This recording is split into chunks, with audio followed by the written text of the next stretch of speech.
Hello student. तो आज मैं धनेंद्र सर क्लासेस में आपको क्लास 10 पीरियोडिक क्लासिफिकेशन से रिलेटेड में प्रैक्टिस पेपर का पार्ट 5 जिसमें हम लोग डिस्कस करेंगे ग्रुप पीरियड से रिलेटेड क्वेश्चन के बारे में भी, जो कि पहले भी हम लोग डिस्कस कर चुके हैं।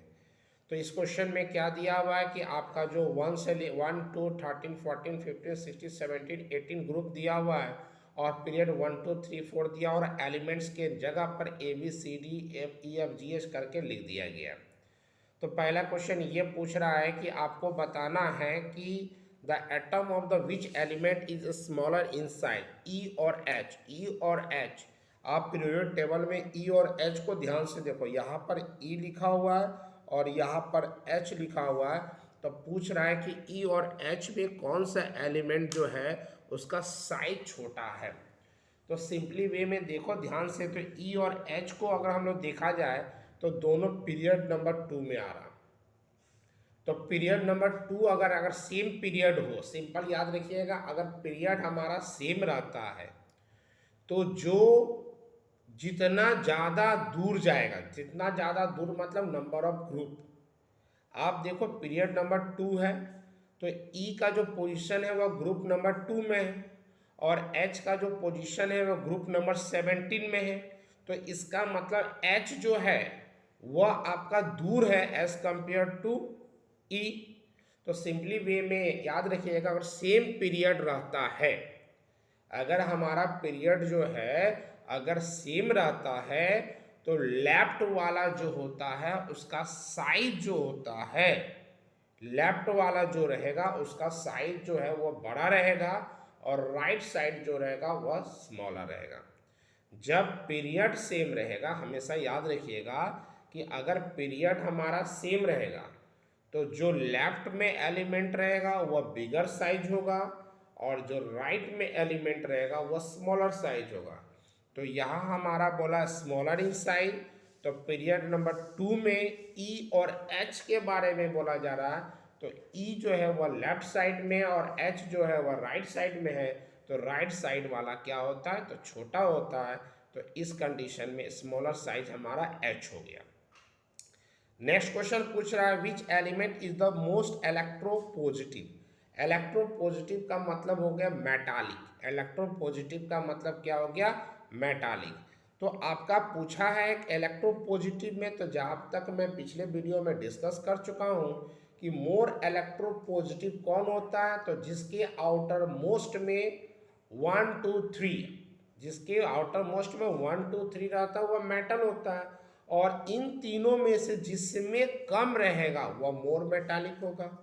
और अगर हम दो से कंपेयर करेंगे और दोनों का सेम आउटर मोस्ट होगा तो नंबर ऑफ सेल देखेंगे किसका ज़्यादा है। तो यहाँ पर हमारा देख जब दिया हुआ है तो सारा एलिमेंट दिया हो, तो इस कंडीशन में हम देखेंगे मेटालिक बोला तो ग्रुप नंबर 1 देखेंगे, तो ए बी सी डी सब तो आपका आउटर मोस्ट में 1 ही है। तो डी को 4 सेल मिला है, इसलिए मोर मेटालिक जो हो जाएगा वह हमारा डी हो जाएगा। नेक्स्ट क्वेश्चन नंबर 3 में बोल रहा which element has only 1 proton in its atom. वह कौन सा एलिमेंट है जिसका केवल एक ही प्रोटॉन है।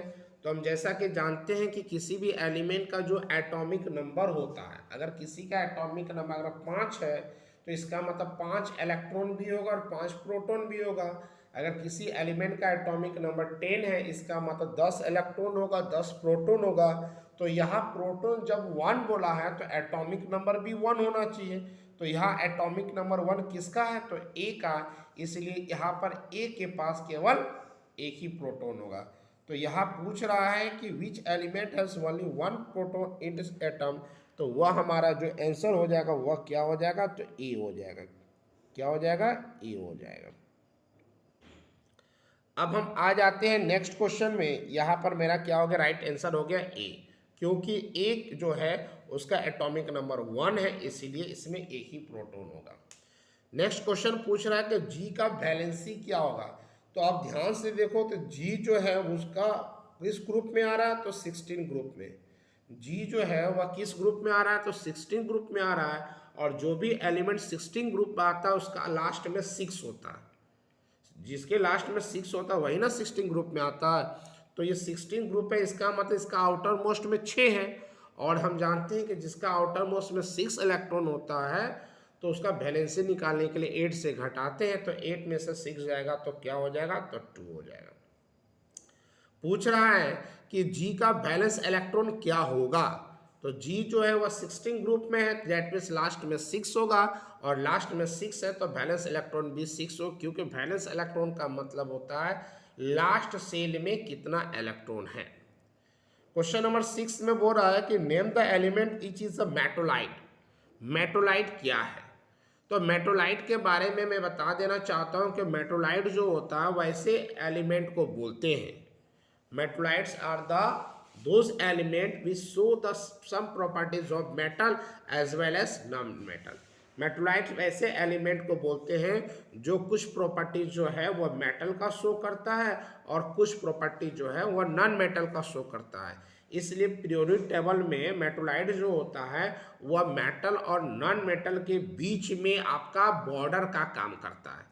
मेटल को आप इलेक्ट्रॉनिक कॉन्फ़िगरेशन के माध्यम से हम मेटोलाइट का पहचान नहीं कर सकते हैं कि मेटोलाइट है कि नहीं है, वह पहचान नहीं कर सकते हैं। इसलिए मेटोलाइट का डिफिनेशन क्या होता है, those element which show some properties of metal and some properties of non metal. Example में आपका बोरोन जो है जिसको हम लोग मेटल बोलते हैं ये मेटोलाइट भी होता है।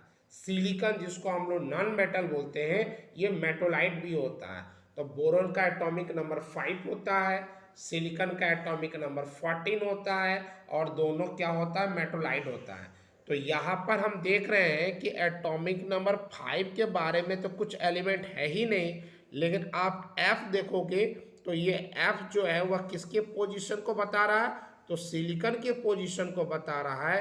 क्यों कि बता रहा है, तो सिलिकॉन का जो एटॉमिक नंबर होता है वह 14 होता है, 284, दैट मीन्स थर्ड पीरियड का ग्रुप नंबर 14 में है, इसलिए F जो है वह सिलिकॉन के प्लेस में है, तो F जो है वह मेटोलाइट का काम करेगा।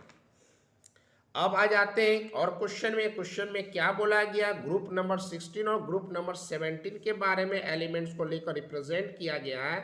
इसमें पहला जो क्वेश्चन है वह क्वेश्चन ये है कि आपको बताना है, जैसे ग्रुप नंबर 16 में आपका जो पीरियड नंबर 4 है उसमें बी लिखा हुआ है, ग्रुप नंबर 17 में पीरियड में 2, पीरियड में ए है, और आपका 4th पीरियड में सी है।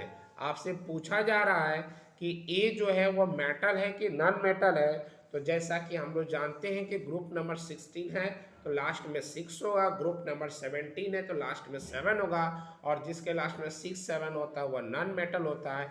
इसलिए हमारा इसका ए जो है पूछ रहा है मेटल है कि नॉन मेटल, तो इसका राइट आंसर जो होगा वह नॉन मेटल होगा। क्वेश्चन नंबर 2 में पूछ रहा है कि सी जो है वह मोर रिएक्टिव है कि लेस रिएक्टिव है। तो आप देखो सी और ए के बारे में हम लोग जब देखते हैं तो पीरियोडिक टेबल में ये ग्रुप नंबर 17 में है, तो डैट मीन्स दोनों तो नॉन मेटल है। तो नॉन मेटल में क्या होता है कि नॉन मेटल जैसे ऊपर से नीचे की ओर जाते हैं, नॉन मेटल में जो है वह ऊपर से नीचे की ओर जाते हैं। तो मैं पहले से ही बता चुका हूँ कि नॉन मेटल में क्या होता है कि सेल जिसकी क्वांटिटी, जिसका नंबर ऑफ घर जिसको बोलते हैं सेल, जिसका जितना कम रहेगा उतना वह पावरफुल होगा, और जितना कम रहेगा जितना ज़्यादा रहेगा वह लेस पावरफुल होगा। तो आप देखो कि ए और हम सी को देखते हैं तो ए का जो घर है वह कम है और सी का घर ज़्यादा है, इसका मतलब मोर ये पावरफुल है और ये लेस पावरफुल है। तो पूछ रहा है कि लेस पावरफुल कौन है, तो सी है, क्योंकि मैंने मेटल के बारे में बताया था जिसका ज़्यादा घर होगा वह पावरफुल होगा, और नॉन मेटल के बारे में बताया था जिसका घर क्या होगा, कम होगा। पूछ रहा सी जो है वह स्मॉलर इन साइज है बी से, तो स्वाभाविक है आप बी को देखो तो लेफ्ट साइड में है और सी को देखो तो राइट साइड में है। और मैं कुछ देर पहले बताया कि जो लेफ्ट साइड में होता है वह ज़्यादा साइज का होता है, और जो राइट साइड में क्या होता है वह कम साइज का होता है। और लास्ट में पूछ रहा है कि ए जो है वह एनायन है कि कैटायन है, तो ए जो है वह नॉन मेटल है, और नॉन मेटल हमेशा एनायन होता है और मेटल हमेशा क्या होता है, कैटायन होता है। तो आज के इतना, थैंक यू।